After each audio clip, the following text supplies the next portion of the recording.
Bismillahirrahmanirrahim. Assalamualaikum warahmatullahi wabarakatuh. Waalaikumsalam. Selamat siang, salam sejahtera untuk kita semua. Pada kesempatan siang hari ini, kami dari KPPN Tapak Tuan bersama dengan KPP Tapak Tuan, kami akan melakukan siaran berita sebagaimana press release APBN triwulan 1 untuk periode Maret tahun 2026. Pada pertemuan pertama, mohon izin, saya selaku Kepala KPPN Tapak Tuan nanti akan dilanjutkan oleh Kepala KPP Tapak Tuan, Bapak Maulana, untuk selanjutnya menyampaikan press release terkait perpajakan. Baik, untuk pertama, untuk belanja, ini kita sampaikan rilis kinerja 2026 di KPPN Tapak Tuan per 31 Maret, kita mengelola 3,2 triliun pagu APBN. Jadi dari 3,28 triliun tersebut terbagi atas Kabupaten Aceh Barat Daya, Aceh Selatan, Subu Selam, dan Aceh Singkil. Ini untuk pemerintah daerahnya. Kemudian untuk di kementerian dan lembaganya, kami mengelola kurang lebih 550 miliar. Dengan pengelolaan dana tersebut, kami memiliki 14 kementerian lembaga, 8 pusat satuan kerja, 4 pemerintah daerah, dan 610 gampong atau desa. Jadi, untuk pengelolaan TKD-nya itu sekitar 2,4 triliun ya. 2,7 triliun. Nah, 2,7 triliun itu kantor daerah itu dibagi kepada 4 Pemda tersebut. Baik, berikutnya ini adalah account, ya, jadi kinerja pendanaan belanja di KPPN Tapak Tuan yang kami tarik data OMSPAN, mulai dari pendapatan dan hibah, belanja negara sampai transfer ke daerah. Dari seluruh data ini, Bapak Ibu, dari target 3,2 triliun, dari target belanja negara 3,28 triliun, telah terrealisasi 1,050. Dan ini kalau dibandingkan dengan 2025, terjadi peningkatan, realisasinya sudah 32%. 32% belanja ini kalau kita bandingkan dengan di Y-1 tahun sebelumnya di periode yang sama hanya 23%, jadi terjadi peningkatan. Kemudian untuk transfer ke daerah, Bapak Ibu semua, untuk transfer ke daerah dari target 2,7 telah kami realisasikan 912 miliar atau 33%, ini juga naik di angka 23% di tahun anggaran sebelumnya, jadi ini naik dibandingkan tahun sebelumnya. Nah, apa yang turun? Ada satu yang turun, Bapak, kalau dilihat dari belanja negara, yaitu belanja barang. Nah, belanja barang ini turun di periode saat ini, turun sedikit karena adanya efisiensi di awal tahun 2026. Dan juga secara agregat memang untuk belanja itu khusus belanja barang memang menurun, Bapak Ibu semua. Nah, itu terkait belanja. Kemudian terkait perpajakan nanti akan disampaikan rekan-rekan dari KPP. Kalau terkait PNBP ini, Bapak Ibu, kami mengalami capaian 2,7 M atau 30% dari target PNBP secara total. Jadi memang totalnya tidak terlalu banyak, namun dari targetnya telah tercapai 30%. Untuk belanja, pada prinsipnya kinerjanya positif, targetnya tercapai, dan semoga dapat meningkatkan pertumbuhan ekonomi regional di wilayah kerja KPPN Tapak Tuan. Berikutnya, kemudian untuk belanja APBN, khususnya untuk belanja per kabupaten dan kota, tadi telah kami sampaikan telah mencapai 32%. Kalau kita bagi per kabupaten, di Aceh Barat Daya 28%, di Aceh Barat Selatan, Aceh Selatan 31%, Aceh Singkil 32%, kemudian Subu Selam 36%. Untuk Pidijaya ini sebenarnya hanya lokasinya saja, sebenarnya satkernya ini tidak ada di Pidijaya. Jadi kami hanya mengelola pada dasarnya 4 kabupaten. Dan ini hanya ada 1 wilayah kerja yang lokasinya tercatat sebagai mitra kerja KPPN Melabung. Berikutnya, untuk belanja pusat, Bapak Ibu, yang terbaik itu satker kami adalah Mahkamah Agung, Selamat Mahkamah Agung, kemudian Kejaksaan.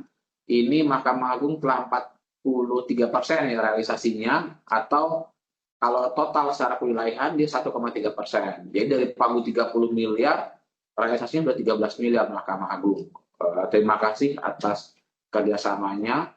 Kemudian yang belum ada realisasi itu Kementerian Haji dan Umroh, Bapak Ibu. Kementerian ini kebetulan baru dibentuk pada tahun ini dan belum ada realisasi. Oke, baik, berikutnya.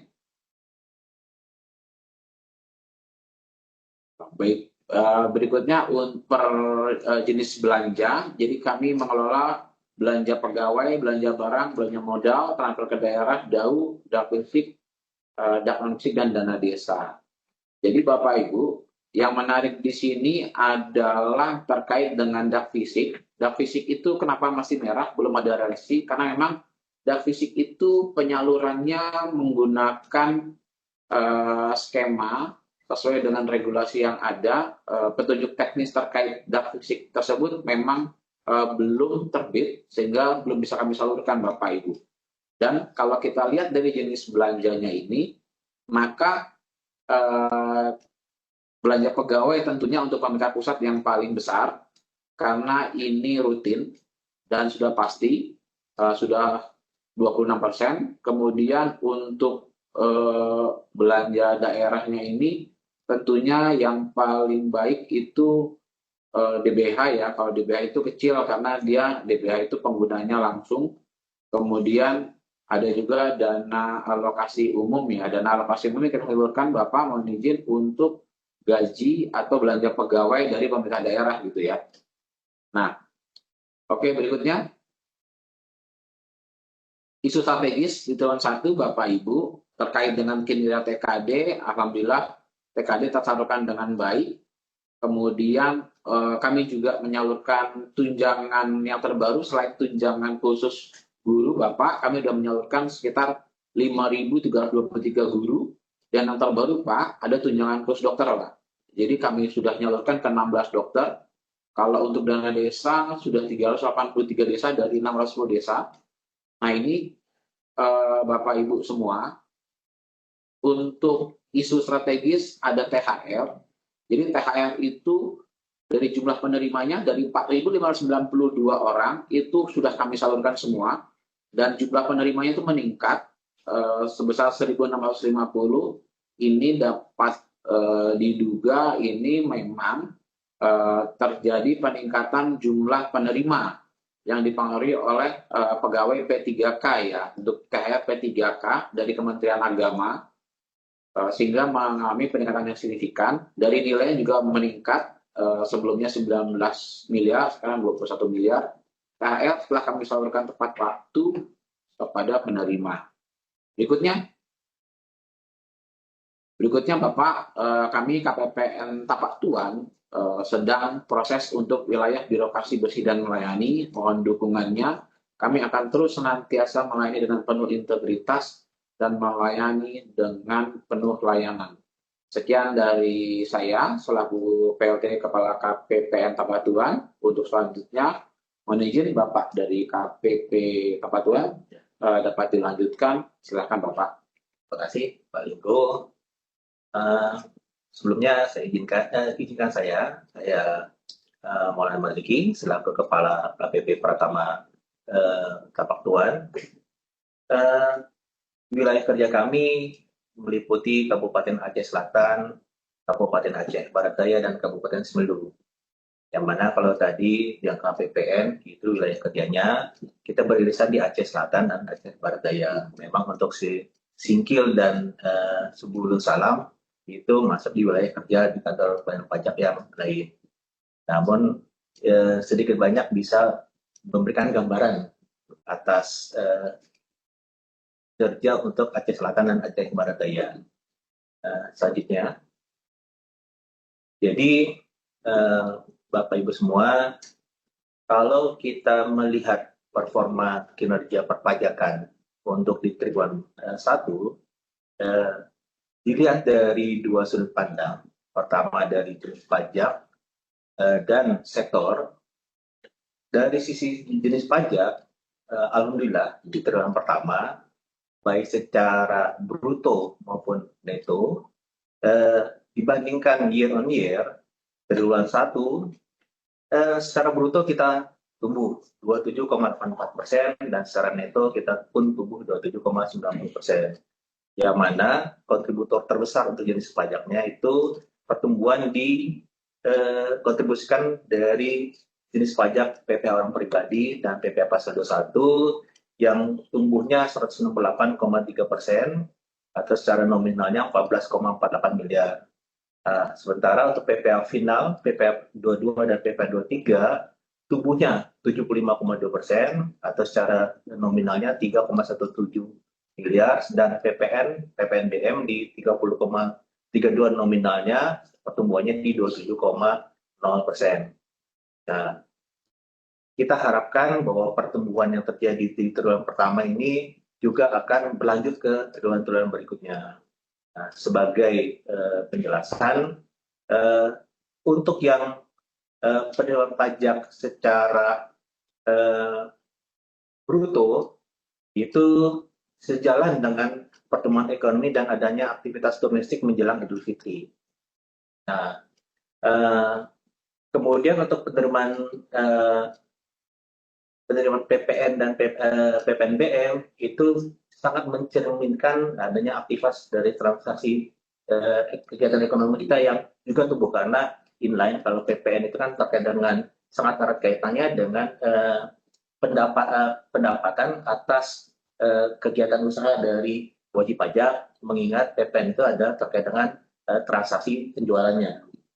Nah, kemudian jika kita lihat dari sisi sektor berikutnya, nah, alhamdulillah kalau kita melihat tadi cerminan di secara jenis pajaknya, ini instansi pemerintah secara sektornya itu memberikan kontribusi 48,11%, tumbuhnya itu tumbuhnya itu 48,11%. Kemudian untuk pertanian perikanan kita pun tumbuhnya di 8%, perdagangan ada di 194,3%.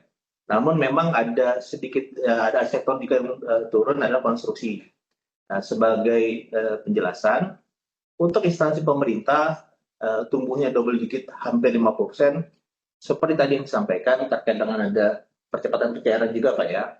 Ada percepatan belanja pemerintah pusat dan daerah di awal tahun menjelang Hari Raya Idul Fitri dan ada pencairan tunjangan profesi guru lebih awal dibanding tahun sebelumnya. Nah, kemudian untuk hutan perikanan ya dengan adanya ekspektasi juga naik di bulan berikutnya seiring dengan kenaikan harga CPO. Nah, untuk perdagangan juga masih ada kaitannya dengan CPO dan sementara untuk yang konstruksi penurunan itu memang di wilayah kerja kami itu ada perusahaan-perusahaan yang memang secara dominan mempengaruhi atau memberikan kontribusi terbesar terhadap penerimaan di pegawai pajak kami yang pada tahun ini performa ekonominya agak sedikit menurun. Nah, mungkin itu Pak Linggo yang bisa kami sampaikan mengenai performa perpajakan di triwulan pertama tahun 2026. Ya, kita mohon doanya bahwa kinerja perpajakan untuk triwulan berikutnya itu bisa tetap menunjukkan kondisi yang positif.